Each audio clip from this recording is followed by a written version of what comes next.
sommaire de cette édition, ouverture du sommet sur la paix et la sécurité ce 7 décembre. Une cinquantaine de chefs d'État sont attendus, dont le président Alassane Ouattara qui a quitté Abidjan ce matin pour la capitale française où va se tenir le sommet. Une procédure d'audit vient d'établir la liste des fournisseurs de l'État de Côte d'Ivoire dont la créance est juste et régulière. Ils seront payés à partir de ce 15 décembre. Quelles sont les bases de cet audit? La réponse dans ce journal.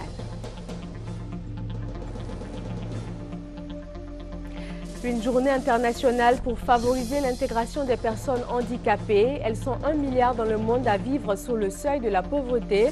En Côte d'Ivoire, le gouvernement entreprend des actions pour leur prise en charge et leur insertion socio-professionnelle.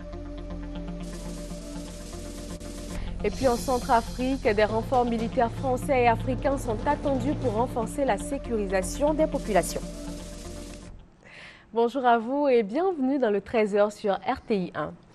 Il a quitté Abidjan ce matin pour Paris. Le chef de l'État ivoirien va prendre part au sommet sur la paix et la sécurité les 6 et 7 décembre prochains. Il va également assister à la clôture de la conférence économique de Bercy. Alassane Ouattara va ensuite regagner Yamoussoukro pour les cérémonies commémoratives du 20e anniversaire de la mort de Félix Houphouët-Boigny, premier président de la Côte d'Ivoire. Le sommet des chefs d'État du Conseil d'entente du centre d'une rencontre à la présidence de la République.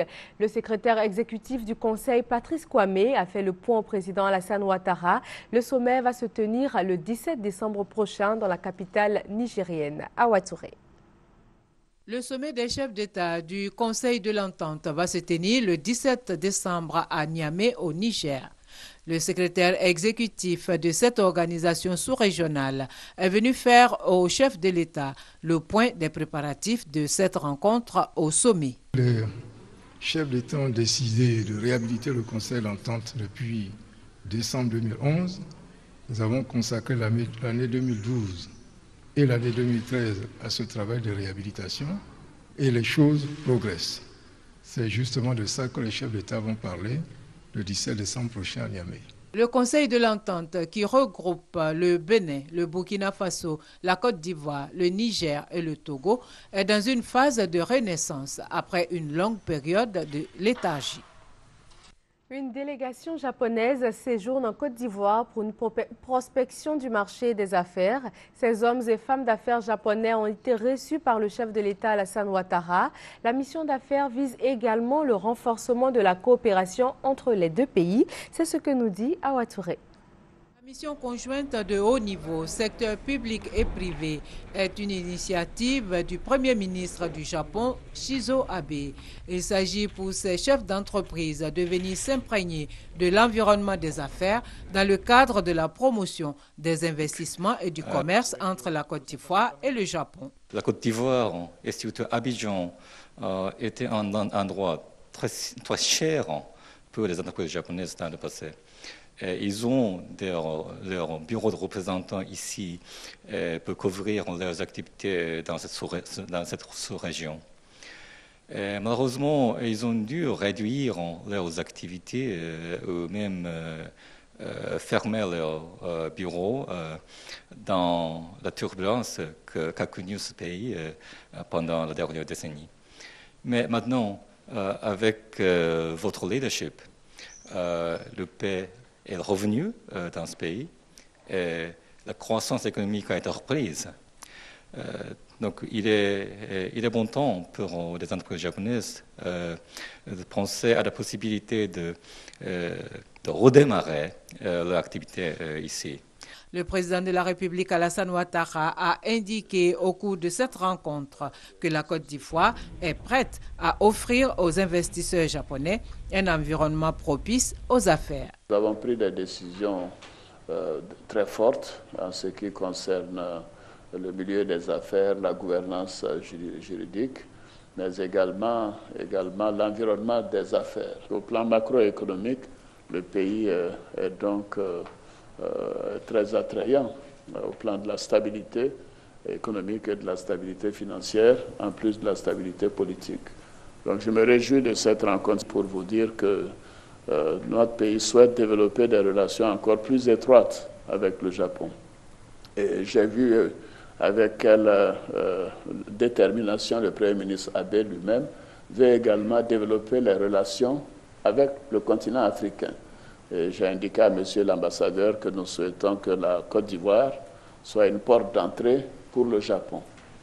Parce que non seulement à cause de l'environnement que j'ai indiqué de 10 pays qui nous entourent, avec qui nous sommes en étroite coopération, mais également nos liens très étroits avec le Ghana, qui est notre voisin, qui a à peu près la même taille que la Côte d'Ivoire, et surtout le Nigeria.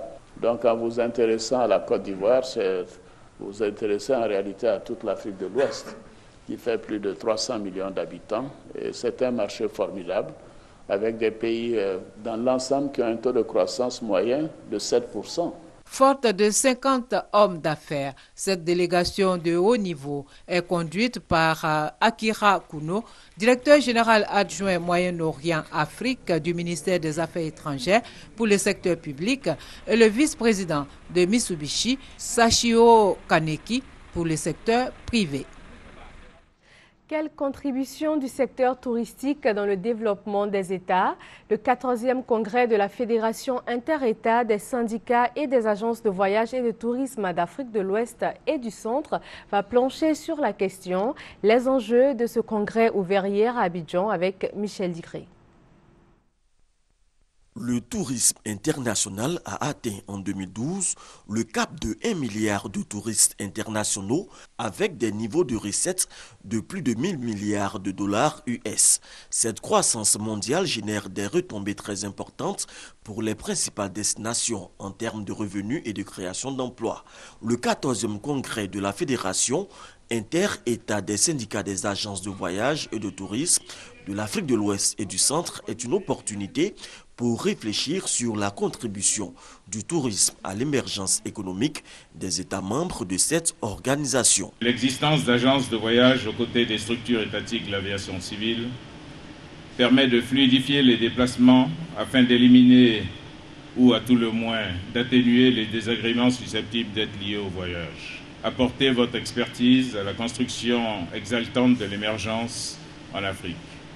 L'industrie du tourisme en Afrique subsaharienne, bien que relativement marginale, dispose de tous les atouts pour stimuler la croissance économique sur le continent et employer directement 6,7 millions de personnes d'ici 2021, selon le rapport publié par la Banque mondiale. En 2012, l'Afrique a attiré 33 millions de visiteurs avec des recettes estimées à 36 milliards de dollars US.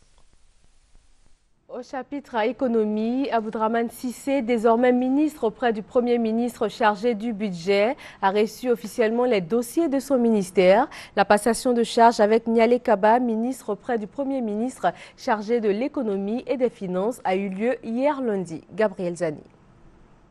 Nommé au gouvernement le 19 novembre dernier, Abdourahmane Cissé, ministre auprès du Premier ministre chargé du budget, a hérité lundi des dossiers qu'il aura désormais à gérer. Kaba Nialé, ministre auprès du Premier ministre chargé de l'économie et des finances, qui a effectué la passation de charge, a souligné que les dossiers désormais à la charge du ministre Abdourahmane Cissé ont été préparés avec lui pour cette cérémonie.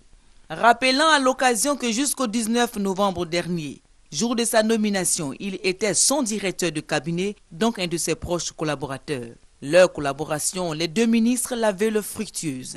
Engagement pris en présence du Premier ministre, ministre de l'économie, des finances et du budget. Se réjouissant des qualités de ses proches collaborateurs, il a noté que les défis qu'il devrait surmonter sont importants. Nous devons poursuivre dans une synergie d'action et dans un esprit de complémentarité les efforts de redressement économique et financier entamés depuis la fin de la crise post-électorale, ainsi que les profondes réformes structurelles et sectorielles, afin de continuer d'améliorer de façon notable la compétitivité de notre économie.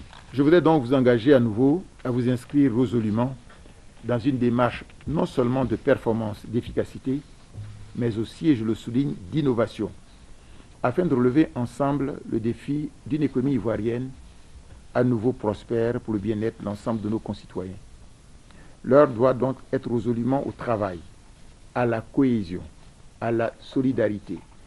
Nous avons tous obligation de résultat.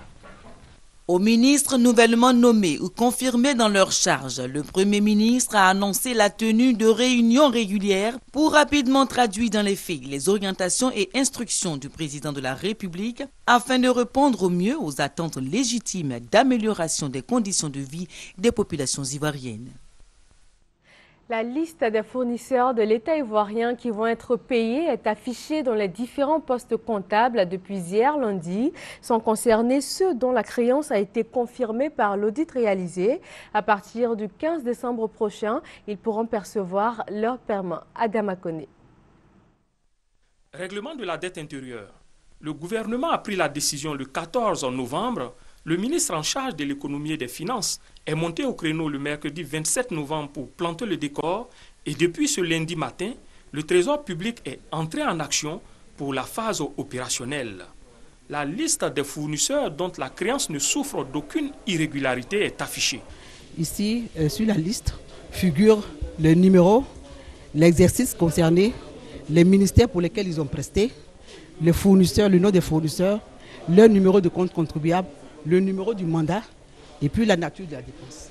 Ce sont 51 milliards de francs CFA que percevront les 1741 créanciers de l'État. La nouvelle est appréciée par les concernés. Je suis venu voir et vérifier de moi-même l'effectivité de l'affichage des listes promises par le ministre de l'économie et des finances. Et effectivement, je constate avec beaucoup de soulagement que les listes sont affichées et que les opérateurs économiques vont être payés. Nous affichons notre optimisme et notre grand soulagement par rapport à ce qui est fait. Le tout n'est pas de voir son nom sur le tableau. Le titulaire de ce mandat-là, qui verrait donc que son mandat a été validé, ensuite rentre ici dans notre bureau d'information pour que nous puissions lui donner les informations les plus importantes, notamment sur les montants de sa créance. Ensuite, sur certainement le jour où le paiement va se faire de façon effective. Notre bureau d'information est également ouvert pour tous ceux qui ne verraient pas leur nom sur cette liste-là. Vous savez que le Conseil des ministres a prévu une procédure de réclamation. À la question de savoir quand les bénéficiaires entreront en possession de leur dû, le directeur général du Trésor et de la comptabilité publique est formel. Dès le vendredi 6, nous commençons le virement. Dès le vendredi 6 décembre. Et jusqu'au 15, on aura fini de faire les 51 milliards.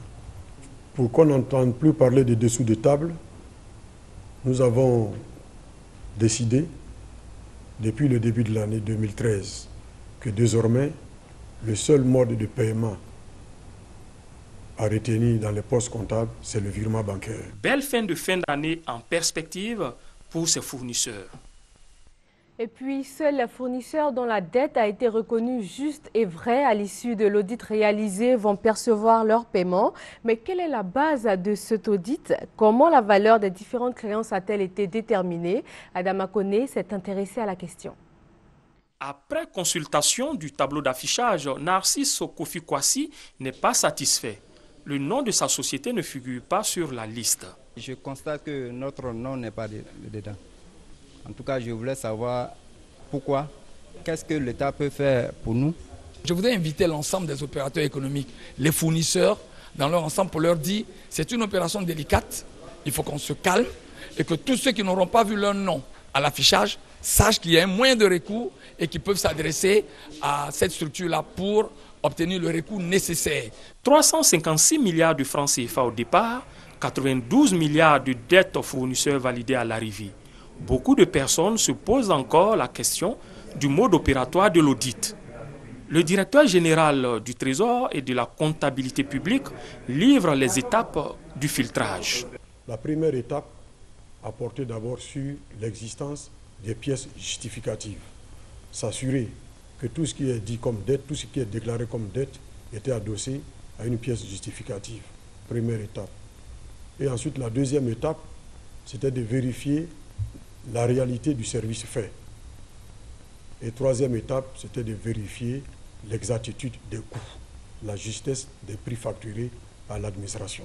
Pour chaque dette, l'auditeur, le cabinet d'audit demande les factures. Est-ce que les factures-là sont accompagnées de bons de commande? Est-ce qu'il y a des bons de livraison? 3 éléments déjà constitutifs du dossier.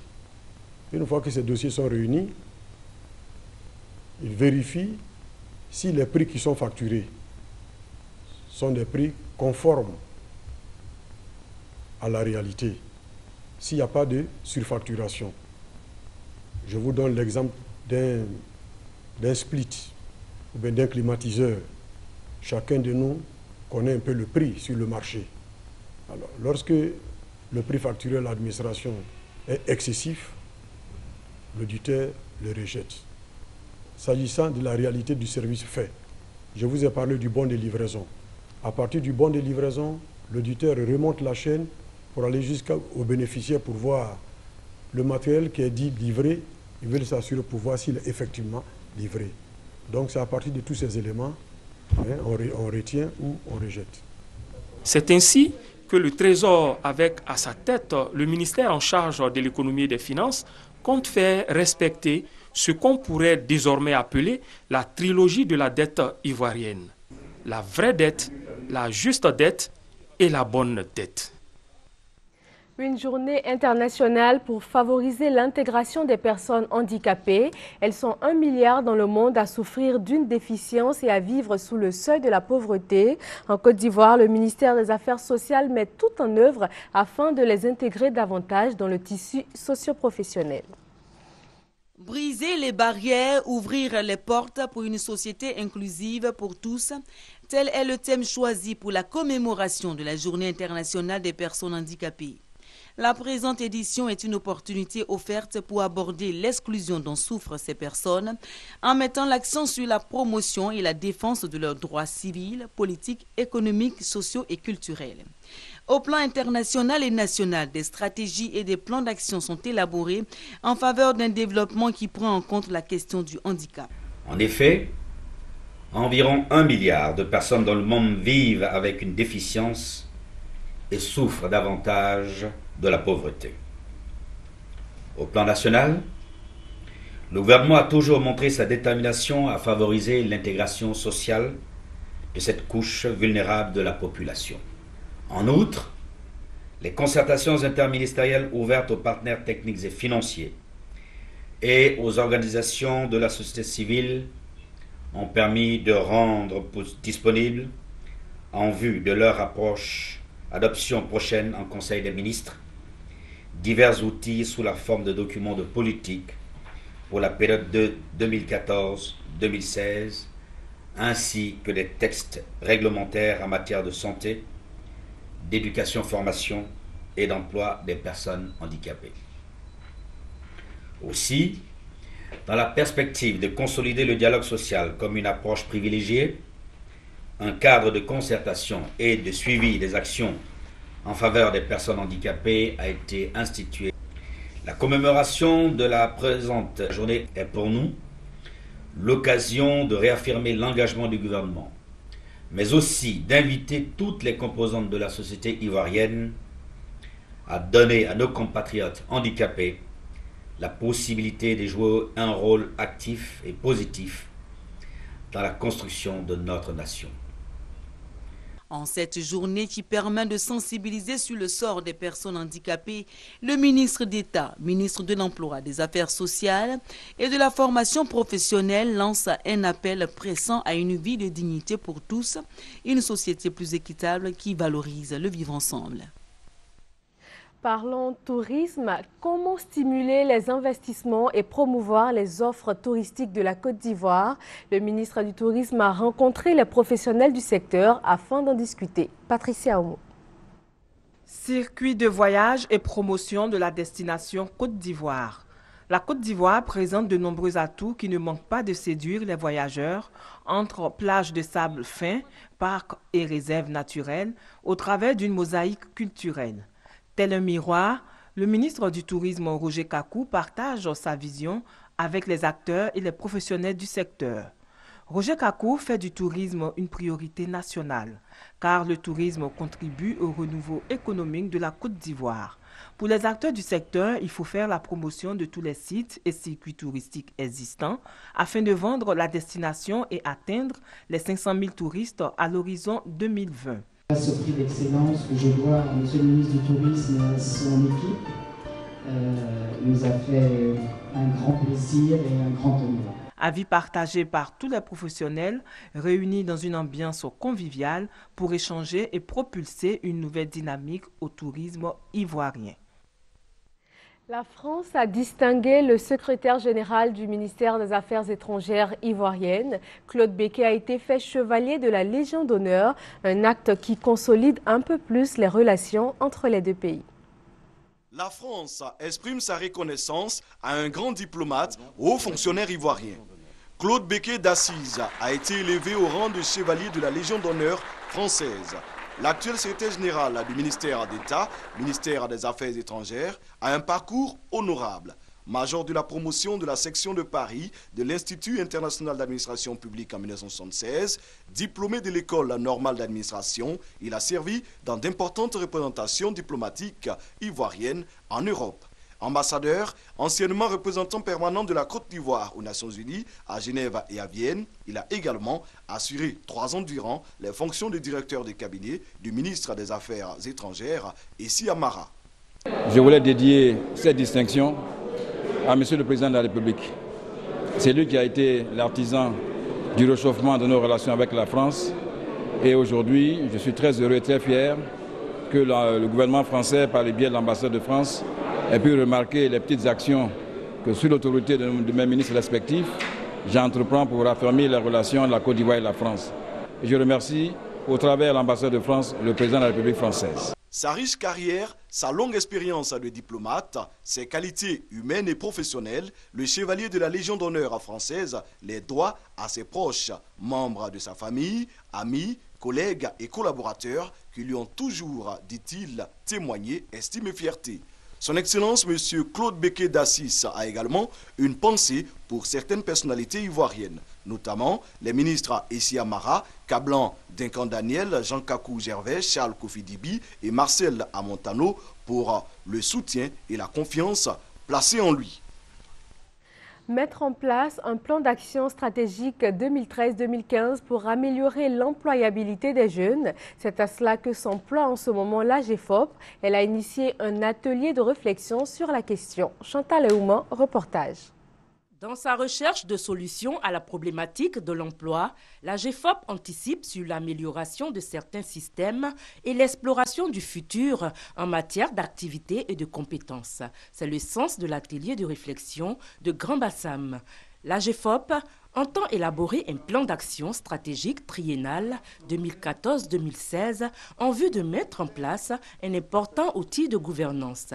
Les réflexions se déroulent autour du thème « AGEFOP et politique nationale de l'emploi, quelle contribution de l'AGEFOP ?» Nous voulons nous positionner aussi au niveau de notre ministère comme une référence qui puisse effectivement accompagner notre ministère dans la définition des contenus de formation. La question entre l'inadéquation de la formation et de l'emploi à la formation résulte effectivement de contenus de formation. L'AGEFOP, cabinet d'ingénierie effectivement, se doit se pencher à partir de son ingénierie sur une reprogrammation, sur une redéfinition des programmes de formation. La question de l'emploi, une préoccupation pour le gouvernement. Ce séminaire se situe moins d'une semaine après l'adoption de la stratégie nationale de relance de l'emploi que le ministre d'État lui-même a présenté dernièrement en Conseil des ministres. Nous attendons qu'à travers cet atelier que l'AGEFOP s'approprie donc des éléments de cette stratégie, que l'AGEFOP joue pleinement le rôle qui doit être le sien en matière d'ingénierie et en matière de formation professionnelle dans le cadre de la relance de l'emploi. Au terme de cet atelier, l'élaboration de ce plan d'action stratégique offrira une visibilité à court et moyen terme dans la recherche de solutions à la problématique de l'emploi en attendant sa mise en œuvre effective.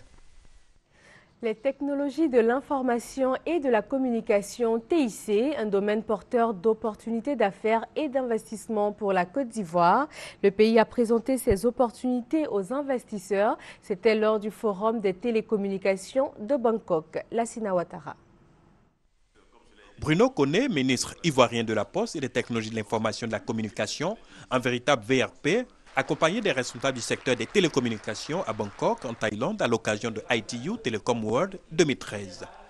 Au cours d'un déjeuner, les potentialités d'investissement et les ambitions en matière de TIC ont été présentées aux hommes d'affaires venus de tous les continents. Nous avons fait une réflexion large, ouverte à tous les spécialistes et non spécialistes du secteur de TIC, qui a conduit à la définition d'une stratégie.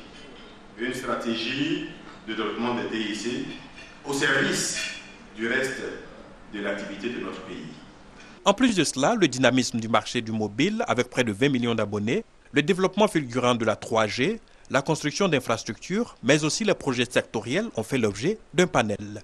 Tour à tour, les responsables de l'autorité de régulation des télécommunications de Côte d'Ivoire, RTCI, l'Agence ivoirienne de gestion des fréquences, AIGF, l'Agence nationale du service universel des télécommunications, ANSUD, et celui de la zone franche ont expliqué les projets structurants du secteur des TIC en Côte d'Ivoire.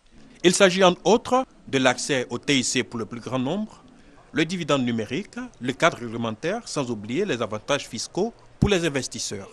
Les dirigeants de l'Union internationale des télécommunications, avec à leur tête Amadou Touré, ont salué la vision du gouvernement ivoirien en matière de TIC et invité à suivre l'exemple. Rendez-vous a été donné aux investisseurs en Côte d'Ivoire en janvier 2014 au cours du forum Investir en Côte d'Ivoire pour saisir les opportunités du secteur. L'aviation civile dispose d'un manuel de procédure commun aux 8 pays de l'UEMOA depuis 1 an. Les inspecteurs de ces pays ont décidé de faire un bilan. Il s'agit d'identifier les difficultés rencontrées et d'harmoniser les procédures de délivrance de licences dans le transport aérien. Francis Boifo. Les inspecteurs des 8 États de l'Union économique et monétaire ouest-africaine UEMOA plus la Mauritanie disposent de 10 jours pour se familiariser au nouveau manuel de procédure d'inspecteur, licence au personnel de la navigation civile.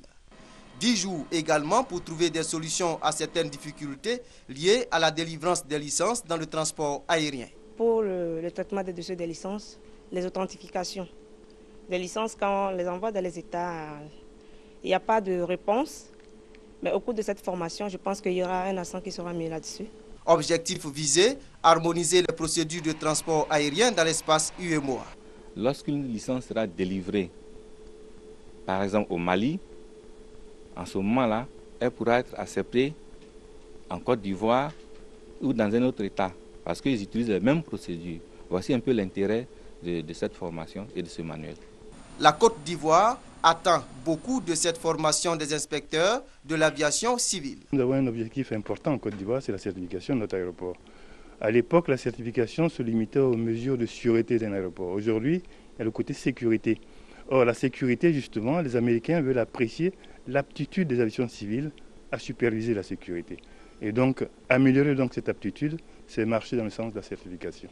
Entre autres modules de formation, l'application de la loi et les résolutions des problèmes liés au personnel navigant et les obligations de sécurité de l'État en matière de délivrance de licences de personnel. Hors de nos frontières, des militaires français arrivent peu à peu en Centrafrique. Des renforts sont attendus afin de sécuriser davantage les populations. Une centaine de véhicules et quelques 350 hommes sont déjà arrivés au Cameroun. Ils y attendent le feu vert politique pour leur intervention sur place en Centrafrique. Distribution des passeports et dernier appel sur le tarmac militaire de Brazzaville avant le grand départ. Ces soldats congolais viennent renforcer la force régionale, noyau dur de la mission internationale de soutien à la Centrafrique. Avec armes et bagages, ils quittent leur pays pour 6 mois au moins. Un premier contingent de 500 hommes pour sécuriser un pays miné par les violences. Autre renfort au port de Douala au Cameroun. 350 soldats français et une centaine de véhicules militaires ont débarqué ces derniers jours de ce bâtiment de la marine française. Ils attendent le feu vert pour rejoindre les soldats français déjà sur place. Une présence militaire qui commence tout juste à rassurer les habitants de Bangui. Les Français commencent à venir, on attend seulement ce qu'il y a lieu de faire parce que la situation n'est pas bonne en RCA. Il faudrait que les Français soient là pour sécuriser vraiment le pays. Mais non seulement Bangui, mais dans toutes les provinces de la République centrafricaine, il faudrait qu'il y ait la paix. Le Premier ministre centrafricain, lui aussi, compte sur l'intervention de la France et des pays africains. Nicolas Tchangaï l'a redit aujourd'hui. L'ONU devrait approuver cette semaine la résolution présentée par Paris pour le lancement d'une opération internationale visant à stabiliser la Centrafrique. Rappelons pour terminer que le chef de l'État ivoirien a quitté Abidjan ce matin pour Paris. Il va prendre part au sommet sur la paix et la sécurité les 6 et 7 décembre prochains. Alassane Ouattara va ensuite regagner Yamoussoukro pour les cérémonies commémoratives du 20e anniversaire de la mort de Félix Houphouët-Boigny, premier président de la République de Côte d'Ivoire. Voilà qui met fin à ce journal. Merci d'être resté avec nous et excellent après-midi sur RTI 1.